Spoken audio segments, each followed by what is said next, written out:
ఇది నా పోర్ట్ఫోలియో అండి. పోర్ట్ఫోలియో వచ్చేసరికి ఇది ఆల్మోస్ట్ 1 ఇయర్‌లో వచ్చిన రిటర్న్స్ అయితే కాదు ఇవి. ఆల్మోస్ట్ 3 ఇయర్స్ నుంచి డిఫరెంట్ టైమ్స్‌లో డిఫరెంట్‌గా ఇన్వెస్ట్ చేస్తే వచ్చిన అమౌంట్స్ ఇవి వచ్చేసరికి ప్రాఫిట్. ఇది ఓన్లీ స్టాక్స్ పోర్ట్ఫోలియో. అండ్ ఈ మధ్య నేను మ్యూచువల్ ఫండ్స్‌లో కూడా ఇన్వెస్ట్ చేశాను. ఆ మ్యూచువల్ ఫండ్స్ పోర్ట్ఫోలియో వచ్చేసరికి ఇదనమాట.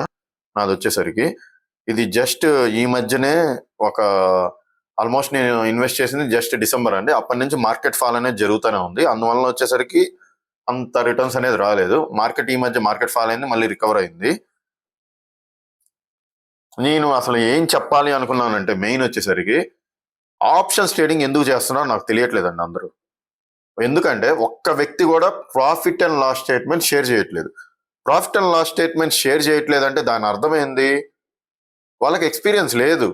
కన్ఫామ్. మా ఎన్నో వీడియోస్ ఏదేదో చెప్తున్నారు కానీ ఫైనల్ గా profit and loss statement share చేయకుండా మిగతా స్టోరీలన్నీ చెప్తున్నారు. ఇప్పుడు జస్ట్ ఒక జాబ్ చేస్తున్నాం అనుకోండి, మినిమం అక్కడ క్వాలిఫికేషన్ అనేది అడుగుతారుగా.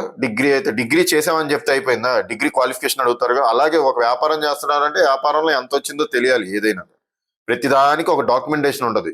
Profit and loss statement share చేయని వాళ్ళ దగ్గర అసలు ఆప్షన్స్ ట్రేడింగ్ ఎందుకు చేస్తారో నాకు తెలియదు. ఎందుకంటే రిటర్న్స్ అనేది ఎంతో తెలియకుండా ఏ వ్యాపారమైనా ఎందుకు చేస్తాం మనం ఫస్ట్.